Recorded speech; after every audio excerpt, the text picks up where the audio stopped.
Imagine an asteroid zooming towards Earth and a crowd waiting to see it burn up in the sky. This actually happened near Berlin recently, and thanks to early warnings, scientists were ready. But Elon Musk plans to launch thousands of new satellites, which could make it harder to spot these space rocks in the future.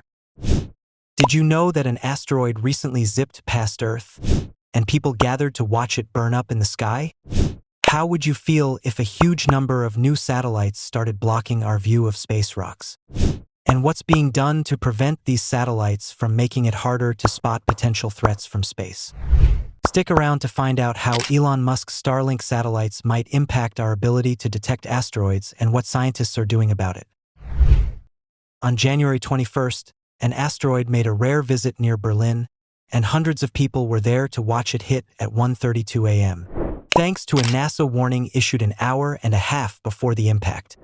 They knew exactly when and where the asteroid 2024 BX-1 would arrive. The asteroid was speeding toward Berlin, and people were excited to see it burn up in the atmosphere. Just 3 hours before the impact, scientists had no idea about the asteroid. Hungarian astronomer Christian Sarnecki spotted it and quickly alerted the Minor Planet Center. This information was shared with astronomers around the world, and NASA confirmed it would definitely hit Earth. Fortunately, the asteroid was only about 3 feet wide and harmless. This incident was a win for scientists who are working to protect Earth from space threats. However, there's growing concern about Elon Musk's plan to launch thousands of new satellites for his Starlink network, which aims to provide global internet coverage. The International Astronomical Union has released a report warning that the increasing number of satellites is making it harder for astronomers to spot asteroids and comets near Earth. Sarnecki, who first detected the asteroid, notes that when he began his asteroid searches 4 years ago, satellites were rare in his telescope's view. Now, every image he takes includes at least one satellite, showing the problem is getting worse. Detecting asteroids before they hit Earth is rare, having happened only 8 times in history. Sarnecki has been involved in 3 of these detections, but he worries that the growing number of satellites might block our view of these space rocks. In 2020, there were fewer than 800 Starlink satellites, but now there are over 6,000, with plans for up to 42,000 in the future. Siegfried Egel from the University of Illinois shares these concerns. He studies near-Earth objects, NEOs, and the impact of satellites. While satellites currently have little effect on spotting asteroids, the rapid increase in their numbers could change that soon unless measures are taken to reduce their brightness. Detecting large asteroids, like the one that exploded over Chelyabinsk, Russia in 2013, is crucial. That asteroid released 30 times more energy than the Hiroshima bomb, causing significant damage. Current efforts focus on spotting such asteroids early to warn people if they might hit populated areas. However, satellites like those from Starlink make this task harder. They reflect a lot of sunlight and often appear in the same areas that astronomers are monitoring for potential threats, complicating their work. Siegfried Egel is in charge of the Solar System Research Group for the Legacy Survey of Space and Time, LSST.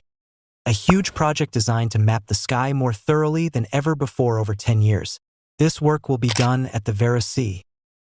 Rubin Observatory, which is being built in northern Chile and is expected to open by the end of 2025. Egel says this new large American telescope will play a major role in finding near-Earth asteroids in the future, but it will also face challenges from the growing number of satellites. He mentions that, without solutions, one might be missed for every 5 asteroids discovered due to satellite interference. Meredith Rawls from the University of Washington is preparing software for the observatory to handle this new sky full of artificial stars. This challenge wasn't expected when the project started. The new telescope is designed to capture a lot of light and take regular images of the entire southern sky, which is great for its scientific goals but also makes it more likely to be affected by bright satellites. If SpaceX and other companies follow through with their plans, the LSST project will face a huge increase in the number of satellites over the next decade. To deal with this, Meredith Rawls' team is working on an algorithm to spot and separate satellite streaks from useful scientific data, marking any affected pixels in astronomical images. This is crucial because distinguishing between a potential asteroid and just light from satellites can be a race against time. Another proposed solution is to scan the sky during twilight, but this can slow down other important research like finding supernovae. The International Astronomical Union, IAU, is working with satellite operators like SpaceX to find ways to reduce satellite brightness. Current efforts like dark paint and sunshades have had limited success. SpaceX's new Starlink V2 mini satellites use a mix of these methods but still haven't been tested long enough to assess their impact fully.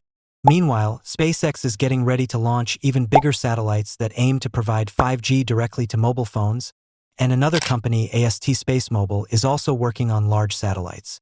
However, its prototype, Blue Walker 3, has become one of the brightest objects in the sky, causing even more worry for astronomers. It's not just the sunlight from satellites that's causing trouble for scientists.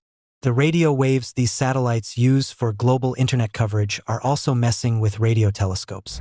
This type of astronomy is crucial for understanding stars and the universe, and it can't avoid interference from these satellite megaconstellations. The International Astronomical Union, IAU, is advising countries and satellite companies to invest in new technologies to reduce these impacts and to share real-time data about satellite movements so astronomers can avoid them.